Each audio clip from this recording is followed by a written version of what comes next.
If you're feeling emotionally heavy right now, you are not alone. I am myself facing emotional heaviness, and it's difficult. Um, it's difficult living with it. That's all I can say. What helps me most of the times is the practice of bhakti, devotion to Bhagwan, God, but more specifically, the concept of surrender in bhakti. So I'll talk about surrender. Hopefully, it may help you. Hopefully, let's go. Let's see how surrender helps. So, hi, my name is Vijit. In my 40s, I'm learning to find some emotional stability through the practice of bhakti while navigating periods of emotional overwhelm, loneliness, and emotional heaviness. I share what's helping me so others who feel emotionally unsteady can find support and clarity too. Living with emotional heaviness is not something that is easy, and you cannot fix it. If you cannot fix it, in my experience, it's like I'm carrying a weight. You know, um, so many emotions are there inside. Emotional heaviness doesn't happen because of one or two incidents. It's like 4 or 5 different things. First, they were like in random order, and then they all come together, and you are just lost. It's like a wave that sweeps you, and then you don't know what to do. And it's there inside you. That heaviness is there inside you, and you feel helpless.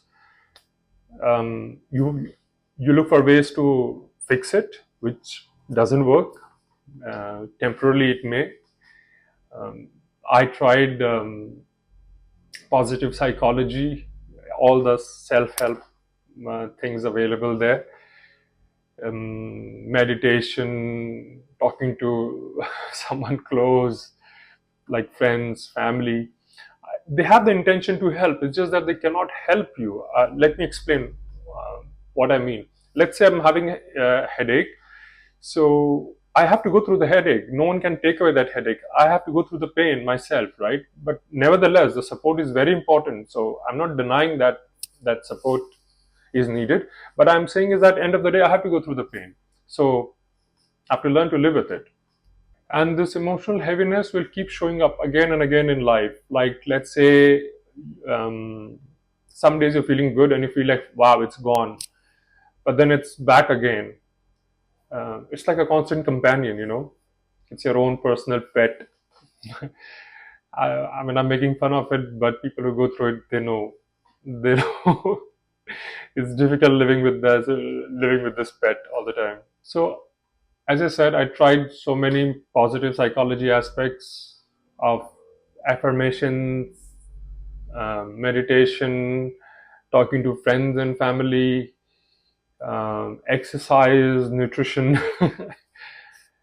Did they all help me? Of course they did, but they but but they did not really solve the problem. And by the way, the problem is not solved, so don't be hopeful that something great will come up. But one thing that has happened is, I mean, I'm much more at peace in life, relatively at peace. Earlier it was just storm and turbulence. Now it's all chaotic. It's still, there is a lot of storm and turbulence, but somewhere I am at peace. Earlier there was storm and turbulence, and I was just carried away, drifted. How do you say that in English? Like, you know, bashed up by these emotions and feelings. Now it's much more like they come and hit me, those powerful emotions. But yeah, most of the time I'm steady. And how did that happen? Through the practice of bhakti. And more specifically, as I said, the concept of surrender. So let me see if I can explain that. I'm assuming you have, if you watched the video until now, probably you have some faith in Bhagwan. And if you have, then one thing is that we should acknowledge that then there is, the grace is there on us if we have faith in Bhagwan. Because I come from a place where I was a complete atheist, and Bhagwan was, apologize for my language, nonsense concept. But if you believe in Bhagwan, then we can talk ahead. So what is Bhagwan? So two things. Bhagwan is the one who loves us the most. Let me speak in first person, like for myself, like how I think. Bhagwan is the only one who truly loves me. Only one. No one else can do that. Especially after knowing how evil I am in my head. All those thoughts which I can't even speak in the world, right? Like, I can only speak of like 0.1% of what all goes in my head, and that too in a very good way. Even after knowing all that, the only person, the only entity that truly loves me is my Bhagwan. And the only one who can really, really protect me. I can only take refuge in Bhagwan. I cannot take refuge in anything, be it my health, be it my wealth, be it my relationships. That's what I have realized in my life. So Bhagwan is the only one who truly loves me, who can truly protect me. He is all powerful. And the three qualities of God: omnipotent, omniscient, and omnipresent. He's present all the time, everywhere. So he's here right now. He's omniscient. He knows everything. So he knows my past. He knows my present. He also knows my future. So he will only do what is best for me. Omnipotent, omniscient, omnipresent, omniscient, and omnipotent. And he can do anything, right? So with this knowledge, I just say, Bhagwan, you take over. I'm done. Now hang on. I said it in a very simple way. Bhagwan, you take over. I'm done. But the fact is, this is the practice. Surrender is the practice. Every time I feel emotionally heavy, I feel emotionally overwhelmed, I feel fear, I feel sadness, I feel worry, all I say is that, Bhagwan, I offer this to you. I offer this fear, sadness, or worry to you.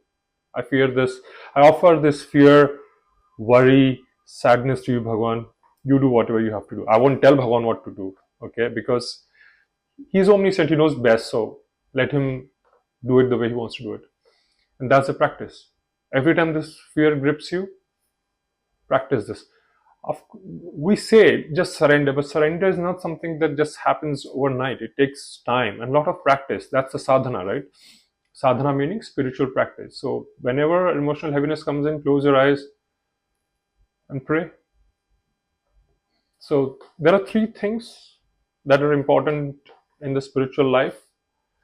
Sadhana, first is satsang, sadhana, and prarthana. That's what I have understood from whatever little I've understood. So sadhana meaning spiritual, satsang meaning spiritual discourse, sadhana meaning spiritual practice, and prarthana meaning prayer, sincere prayer. So when the feelings come in, pray, sincerely pray to Bhagwan, and let the storm pass. Keep praying. If you must cry, cry. If you can shout, shout. But just be with Bhagwan. Don't take help from the world, okay? Surrender only to Bhagwan and don't take any help from the Bhagwan. Any help from the world. I hope that helps. So, feeling emotionally heavy, pray and offer it to Bhagwan and surrender. And to strengthen our surrender, we can only surrender when we totally know that Bhagwan will do it right. And for that to happen, we must have trust in Bhagwan. So to develop faith and trust, we have satsang and sadhana. So keep listening to spiritual discourses. Keep doing this sadhanas, like you can do japa, you can do puja, you can do paath. Japa is name chanting, holy name chanting. Puja meaning prayer. No, not puja. I don't know. We Hindus, we do puja. And paath meaning reciting. Like if you can do Hanuman Chalisa Paath, Durga Saptashti Paath. I apologize. I'm not able to say the name right. Sundarkand Paath, Vishnu Sahasranam Paath. You can do all this. You can do Paath. So japa, puja, Paath, seva, selfless service. So pick up a couple of sadhanas. Do a little bit. Doing this sadhana will strengthen your belief in Bhagwan, and if your belief in Bhagwan strengthens, then surrendering becomes easy. Managing emotional heaviness becomes relatively easy. As I said, I'm not out of it. I'm myself going through it. So we are all in it together, not alone. Jai Siya Ram.